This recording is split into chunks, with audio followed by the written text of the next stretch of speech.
আজকে আমার শ্রী শ্রী রামকৃষ্ণ পরমহংসের জীবন কাহিনী। উট কাটা ঘাস খায় ও খাইতে ভালোবাসে, কিন্তু যতই খায় ততই তাহার মুখে রক্ত বহিতে থাকে। তথাপি সে কাটা ঘাস খাইবে, কোনো মতেই ছাড়িবে না। বদ্ধ জীবেরও ওই দশা। মানুষ এ সংসারে কত সুখ তাপ দুঃখ যাতনা পায়, তথাপি কিছুদিন পরে আবার সেই মানুষ স্ত্রী মরিয়া গেলে আবার বিবাহ করিল। ছেলে মরিয়া গেলে কত সুখ পাইল, কিছুদিন বাদে আবার সব ভুলিয়া গেল। বদ্ধ জীব হরিনাম শুনিতে চায় না, বলে হরিনাম রবিবার দিন হবে, এখন কেন? আবার মৃত্যুর শয্যায় শয়ন করে পুত্রকন্যাদের বলে প্রদীপে অত সলতে নেই কেন? একটি সলতে দাও, তেল কম পুড়বে।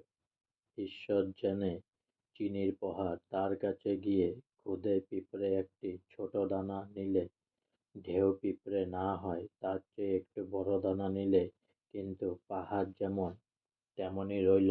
ভক্তরা সেরকম তার একটা ভাব নিয়ে মেতে যায়, কেউ তার সব ভাব নিতে পারে না।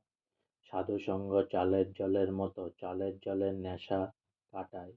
যার অত্যন্ত নেশা হয়েছে চালের জল খাওয়াও, দেখবে নেশা চলে যাবে।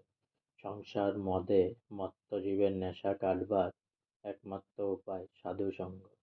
ভিজে কাঠ উনুনের উপর রাখলে তাপ লেগে তার জল শুকিয়ে জলে উঠবে, সেইরকম সাধুসঙ্গ সংসারী লোকের কামিনী কাঞ্চন রূপ জল শুকিয়ে গিয়ে বিবেক আগুন জ্বলে উঠবে।